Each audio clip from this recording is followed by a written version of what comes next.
Les Coeescar vivaient dans les archipels labyrinthiques du sud où les vents, la pluie et le froid sont implacables. Ce groupe nomade passait une grande partie de la journée dans ses canoës, ou Aleph, à parcourir les canaux entre le golfe de Péna et le détroit de Magellan, entourés de forêts denses et à la recherche d'otaries, de loutres, d'oiseaux et de mollusques pour se nourrir. Les hommes étaient chargés de la chasse sur terre, dont l'emblématique humule, et en mer, tandis que les femmes ramassaient les coquillages en plongeant, couvrant leur peau de graisse d'otarie. Comme le reste des peuples originels qui ont peuplé les Amériques il y a des milliers d'années, les Coeescar avaient leur propre langue, profondément marquée par leur géographie. Cela explique, par exemple, pourquoi ils avaient 32 façons de dire ici. Mais avec le temps et l'arrivée des colons dans cette partie sud du Chili, connue sous le nom de Patagonie occidentale, l'ethnie a subi une transformation brutale. Non seulement ils ont abandonné leur vie nomade se fixant à Puerto Eden, un petit village au sud du golfe de Péna, mais ils ont également relégué leur langue au second plan. L'apprentissage de l'espagnol est devenu une nécessité pour eux et, petit à petit, un point critique a été atteint. Aujourd'hui, seules 8 personnes parlent leur langue maternelle. 4 d'entre eux sont des personnes âgées. 3 d'entre eux sont nés dans les années 1960, la dernière génération à avoir acquis la langue dès l'enfance, et un seul, qui n'est pas membre du groupe ethnique, la parle, Oscar Aguilera. Elle, ethnolinguiste chilien, âgé de 72 ans, tente de sauver la langue depuis près de 50 ans, en enregistrant le vocabulaire, en consignant des heures de fichiers sonores et en documentant le lexique. Désormais, un autre membre non communautaire souhaite apprendre sa grammaire, la compagne du président Gabriel Boric et première dame, Irina Caramano. Le leader féministe a contacté Aguilera afin d'approfondir le sujet. Pour elle, les Chiliens ont une relation déficiente avec leur communauté et les peuples indigènes, et apprendre leur lexique est une façon de se rapprocher d'eux. Mais quelles sont les particularités de cette langue maternelle, ses origines et ses caractéristiques les plus importantes? Les linguistes et les chercheurs tentent toujours de répondre à la même question: d'où viennent les langues des peuples, quelle est leur véritable origine? Dans le cas du Coeescar ainsi que de nombreuses autres langues autochtones, la réponse n'est pas encore claire. Cela est dû en partie au fait qu'elle est considérée comme une langue isolée ou non classée, c'est-à-dire qu'elle ne fait pas partie d'une famille linguistique et n'a pas de lien avec une autre langue vivante, comme c'est le cas, par exemple, de l'espagnol, qui est dérivé du latin et fait partie des langues romanes. Le fait d'être isolé rend plus difficile la découverte de l'origine de ces mots, de sa structure ou de sa grammaire.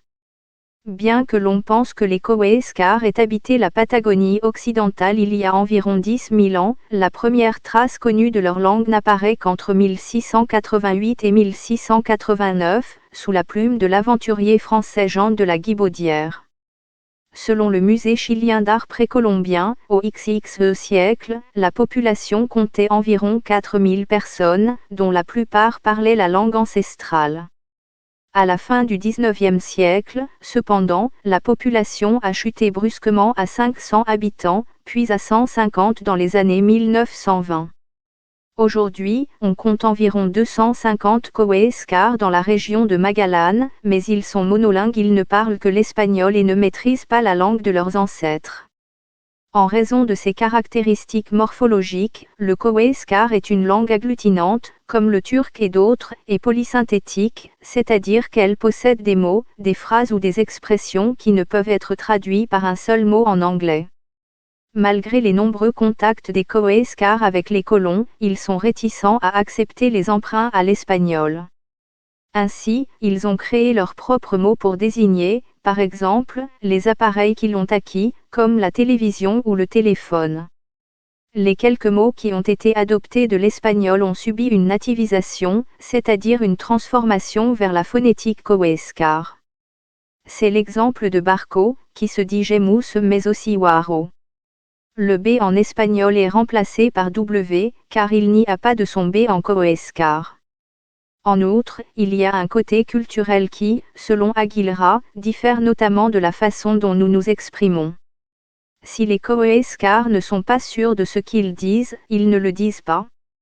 Ils utilisent toujours le conditionnel. Culturellement, il rejette la non-vérité, elle est sanctionnée par le groupe. La personne qui ment est pointée du doigt, explique-t-il. Ainsi, par exemple, les Coeescar ne diront jamais que telle ou telle personne les a appelés de Londres. Comme ils ne sont pas sûrs que la personne était à Londres, parce qu'ils ne la voient pas, ils diront il m'aurait appelé de Londres. Parce qu'elle n'est parlée que par 8 personnes, elle fait partie des langues considérées comme menacées par l'UNESCO. Le problème est que, de manière générale, ce n'est pas une langue pratique. Il est préférable d'apprendre l'espagnol ou d'étudier l'anglais, dit Aguilera. Selon l'expert, l'une des raisons de la forte pénétration des Espagnols chez les Coeescar est la commercialisation de leurs produits auprès des nouveaux habitants de la région. De plus, selon le spécialiste, ils se sentaient discriminés par les peuples voisins, comme les Chilotes, habitants de l'île de Chiloé. Les Chilotes les regardaient de haut et se moquaient même de la façon dont ils parlaient leur langue. Ils ont donc décidé de ne plus parler leur langue en public, mais seulement à la maison, explique le linguiste.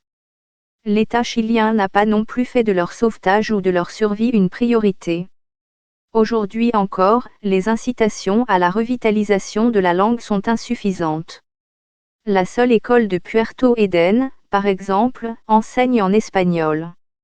Il y a des gens qui font des efforts pour apprendre la langue, mais le manque de continuité et de persistance, en plus du fait que la langue est grammaticalement si différente de l'espagnol, rend les choses difficiles pour eux, dit Aguilera. Au cours de l'hiver 1975, Oscar Aguilera s'est lancé dans une aventure qui allait changer sa vie à jamais. Jeune homme inexpérimenté, récemment diplômé en philologie classique, en études allemandes et en linguistique de l'Université du Chili, il décide de se rendre à Puerto Eden, l'endroit où vit aujourd'hui le peuple Coeescar. J'ai été très impressionné parce qu'on m'avait brossé un tableau complètement différent. Je m'imaginais que j'allais trouver des gens habillés de fourrure, presque en haillons, et vivant dans des huttes iconiques. Mais non, ils vivaient dans des maisons ordinaires, et ils s'habillaient comme moi, dit-il. Au cours de ce voyage qui s'est étendu sur tout l'hiver, il a rencontré la famille Tonko, qui l'a aidé à commencer à enregistrer la langue, partageant avec lui de longues journées d'enregistrement. L'année suivante, il publie un premier lexique qui subsiste encore aujourd'hui. La fascination d'Aguilera pour le Coeescar était telle qu'il trouvait toujours des raisons d'y retourner. C'est ainsi qu'il a décidé d'entreprendre une deuxième expédition, d'où il est revenu avec 2 membres de la communauté dans sa maison de Santiago, où il vivait avec ses parents et sa grand-mère. Ils ont vécu avec nous pendant 4 mois. Ma famille les a bien reçus, ils les ont acceptés, dit-il. Aguilera était à l'époque professeur au département de philosophie de l'Université du Chili. Chaque soir, à la fin des cours, il est resté avec les 2 Coeescar, enregistrant une partie de leur lexique et relevant des informations ethnographiques. Ensuite, ils sont tous retournés ensemble à Puerto Eden. J'ai aimé y aller parce que la langue d'une communauté a une composante culturelle très importante. Je me suis donc consacré non seulement au sauvetage de la langue mais aussi au sauvetage culturel, qui implique bien plus tout le mode de vie et leurs propres témoignages, explique-t-il. La plupart des Coeescar qu'elle a rencontrés lors de ses voyages parlaient espagnol, mais à des degrés divers. Les plus âgés, par exemple, avaient tendance à avoir plus d'interférences avec leur langue maternelle, faisant des erreurs telles que ne pas différencier le singulier du pluriel. L'universitaire reconnaît qu'il est tombé amoureux de son peuple. J'ai fait le contraire de ce que les manuels recommandaient à un chercheur, vous obtenez des informations, décrivez la langue et partez. Je me suis impliqué dans la communauté, dit-il. Dans les années 1980, la relation entre Oscar Aguilera et les Coeescar s'est encore approfondie lorsqu'il a décidé d'adopter 2 enfants de la communauté afin qu'ils puissent recevoir une bonne éducation à Santiago. Les enfants appartenaient à la famille Tonko. Au total, il y avait 8 frères et sœurs. L'un d'eux, Joseph, aimait lire. Avec la permission de ses parents, je lui ai acheté un billet pour Puerto Montt et je l'ai récupéré pour aller à Santiago. Il est allé à l'école, au lycée et au Alessandrie, où j'avais aussi étudié, dit-il. 4 ans plus tard, le frère de José, Juan Carlos, s'est également installé à Santiago avec Aguilera. Ils vivaient tous ensemble dans une maison que l'universitaire louait dans le quartier de Providencia. Je les ai adoptés. Sa famille avait été très bonne avec moi, ils m'ont toujours reçu comme si je faisais partie d'eux. C'était donc vraiment une adoption mutuelle. Lorsqu'ils ont eu 18 ans, José et Juan Carlos sont entrés à l'université. Le premier a étudié le travail social et l'anthropologie, et le second le journalisme. Actuellement, les frères qui ont la soixantaine vivent dans la ville de Punta Arenas, tout comme Aguilera, qui donne 6 cours à l'université de Magallanes. Jusqu'à ce jour, ils sont ma famille. C'est comme s'ils étaient mes enfants, ils s'occupent de moi et je m'occupe d'eux. Tous deux ont travaillé avec lui dans la tâche ardue du sauvetage de la langue.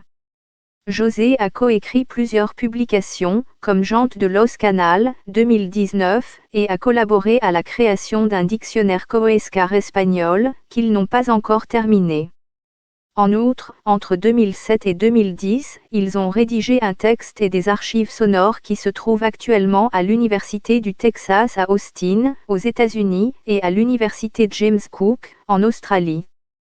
Toutefois, le linguiste estime que le chemin à parcourir est encore long. Derrière les langues se cache une richesse de connaissances et c'est pourquoi elles doivent être préservées, car elles contiennent des informations uniques sur l'environnement dans lequel vivent les personnes qui les parlent, dit-il. Quant à l'avenir de la langue, son espoir repose sur la future première dame, Irina Caramano. Peut-être son intérêt, dit-il, contribuera-t-il à revitaliser réellement la langue de ceux qu'il considère comme sa véritable famille.